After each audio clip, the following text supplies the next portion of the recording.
Tu n'as pas besoin de t'envoler vers une autre planète pour découvrir de mystérieux artefacts non identifiés. On en trouve tout le temps sur la planète Terre. Prenons l'exemple de ce drôle de disque métallique. Un internaute a affirmé l'avoir trouvé dans un paquet normal de chips, saveur crème et oignon. Le disque portait un numéro de série, un poids et des informations sur son alliage gravées à sa surface. Malheureusement, il ne s'agit pas d'une pièce de monnaie ancienne, ni du prix d'un jeu concours.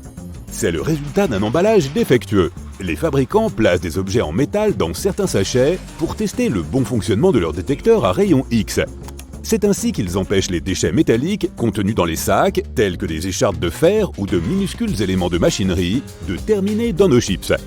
Idéalement, le système à rayon X devrait détecter tous les paquets contenant des objets métalliques et les retirer de la circulation. Mais il semble qu'il fasse parfois quelques exceptions.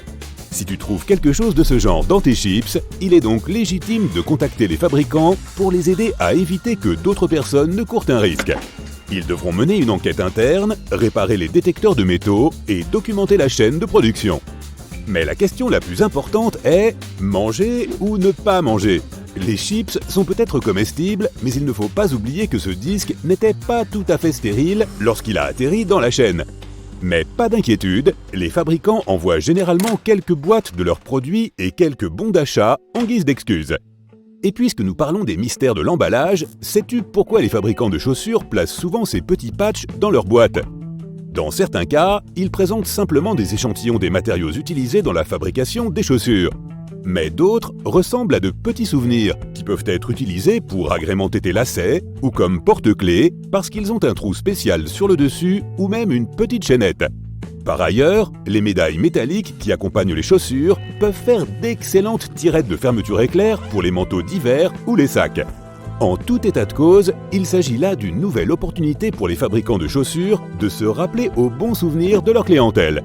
Si tu trouves une telle plaquette dans ta boîte à chaussures toute neuve, ne te précipite pas pour la jeter à la poubelle. Peut-être qu'un jour tu pourras la revendre aux enchères comme un rare vestige du passé. Un dé à coudre ordinaire permet de se protéger le pouce pendant la couture. Il a l'air plutôt compact et pratique. Mais qu'en est-il de cette pièce de proportion épique ? S'agit-il d'un dé à coudre médiéval pour les chevaliers, d'un outil de menuiserie ou d'un accessoire d'Halloween ? En fait, il s'agit d'un protège-doigts ancien pour égrener le maïs et s'acquitter d'autres tâches similaires. Il est doté d'un bracelet en cuir pour le fixer au poignet et d'un maillage spécial qui lui confère de la souplesse. On peut également le voir sur des gants à huîtres ou certains gants de boucher, car cet outil était utilisé pour protéger son propriétaire des objets tranchants. Ce modèle particulier a été breveté au début du XXe siècle aux États-Unis. Imagine maintenant que tu te promènes dans les bois et que tu te retrouves face à cette scène. Quelqu'un a enduit de graisse une boîte en plastique bleu, l'a attachée à un sac et a accroché le tout à un arbre. Qu'est-ce que cela peut bien signifier ? Il s'agit d'un piège à temps de fortune. Des études ont révélé que ces mouches étaient plus attirées par les objets bleus, d'où la couleur du piège. Contrairement aux mouches ordinaires, les tans infligent des piqûres douloureuses qui peuvent provoquer des réactions allergiques et propager des maladies. Si tu veux éviter d'attirer l'attention de ces vilaines bestioles, ne porte pas de vêtements bleu vif au cours de tes randonnées. Quant au sac poubelle qui se trouve au fond, il a probablement été laissé à dessein pour jeter la boîte en plastique une fois qu'elle aura fait son office. Mesdames et messieurs, attachez vos ceintures, n'oubliez pas non plus vos genoux. Un internaute a vu cette ceinture inhabituelle qui enserre les genoux dans un avion et l'a partagée en ligne pour comprendre son utilité. Des idées ? Il s'agit d'un système de soutien du dos avec une sangle pour les genoux. Ce produit est conçu pour soulager et prévenir les tensions lombaires causées par l'avachissement et les mauvaises postures. Leurs propriétaires peuvent l'utiliser au quotidien pour s'asseoir ou conduire plus confortablement. Contrairement aux chaises ergonomiques, ce système est aussi pratique que compact. Même les astronautes de la NASA l'ont utilisé lors de missions spatiales afin d'épargner leur corps. As-tu déjà trouvé un vieux bocal de sorcière rempli d'un liquide étrange et mystérieux ? Si la réponse est oui, tu sais sans doute qu'il est déconseillé d'ouvrir un vieux récipient avant d'être sûr à 100% qu'il ne présente aucun danger. Mais qu'en est-il de cette découverte déroutante ? Tu parierais que cette substance blanche et dufteuse est toxique. Ne t'inquiète pas, l'inconnu n'est pas toujours synonyme de danger. Ce ne sont que quelques cocons de verre à soie. Certains les conservent en souvenir des anciennes manufactures et d'autres les utilisent comme soin cosmétique pour éliminer les points noirs et obtenir une peau éclatante. Voici un autre exemple de découverte d'une bouteille bizarroïde. S'agit-il d'un piège à génie ou d'un étrange cruchon? Eh bien, la première supposition n'est pas loin du compte, car c'est une lampe à huile. Avant que tout le monde n'ait accès à l'électricité, ces lampes pesantes et ouvragées permettaient de produire de la lumière. Certaines ont une conception plus compliquée que d'autres, car elles sont équipées de miroirs ou de réflecteurs, ou encore de détails particuliers permettant de réduire la chaleur de la flamme. Mais cette technologie reste assez basique. On met de l'huile dans le récipient et une mèche dans le bec de la lampe. Lorsque tu allumes la mèche, la flamme brûle à l'extrémité du bec. Tu peux alors transporter cette lanterne avec toi comme une petite bougie, et tu auras tout le loisir de réfléchir à tes 3 prochains souhaits. Accroche-toi car le prochain risque de te choquer. Tu as une idée de ce que ça peut être? Une tortue préhistorique? Un bijou de haute couture? Ou un envoyé d'une autre planète? Non, ce sont les dents de la gorge d'un malaquigan d'eau douce.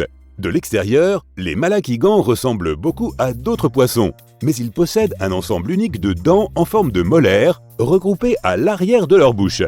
Ces dents sont placées juste à l'entrée de la gorge et l'agencement de celle-ci varie en fonction de l'espèce et de son régime alimentaire.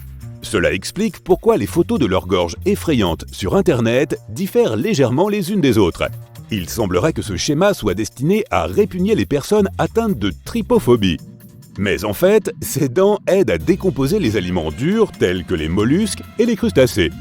Les malakigans trouvent généralement leur proie parmi les plus petits poissons ou les invertébrés. Bien qu'ils n'aient pas de dents à l'avant de la bouche, ils peuvent ingérer des aliments à coquilles dures au moyen de ces dents pharyngiennes. Si tu aperçois cette petite chose au bord de l'eau, ne tourne pas de l'œil et ne prends pas tes jambes à ton cou. Il n'y a aucune chance qu'il te morde. Que ferais-tu si tu dénichais un objet quelconque dans ton propre corps? Un utilisateur de Reddit a trouvé une boule de plastique jaune dans son oreille. Elle ne le dérangeait pas du tout et n'affectait pas son ouïe. C'est son médecin qui a fait cette découverte par hasard. Après une brève recherche, il s'est avéré que cette boule était probablement une bille d'airsoft. Mais la raison pour laquelle il l'a retrouvée dans sa propre oreille reste un mystère. Jetons un coup d'œil à cet outil. Cela te rappelle-t-il quelque chose? Peut-être s'agit-il d'une sorte d'équipement médical tombé accidentellement de la poche d'un médecin. Eh bien non, il s'agit simplement d'un bout de Lego. Bien qu'il semble assez déroutant hors de son contexte, il s'agit d'une paire de ballons rouges tenus par une figurine. Et voilà, le mystère est résolu. Aurais-tu peur de trouver ce truc en plastique hérissé de pointes dans un grenier poussiéreux? On dirait une mini planche à clous de fakir. Mais en réalité, cet objet n'a rien à voir avec la stimulation des terminaisons nerveuses. Il s'agit d'un séchoir à pointe conçu pour sécher des bouteilles ou des tasses. Elles sont placées sur les pointes à l'envers, ce qui permet de les garder à l'air libre jusqu'à ce qu'elles soient sèches. Certains prétendent que c'est un excellent outil pour sécher les bouteilles désinfectées, car il permet de s'assurer qu'elles n'entrent pas en contact avec des surfaces sales.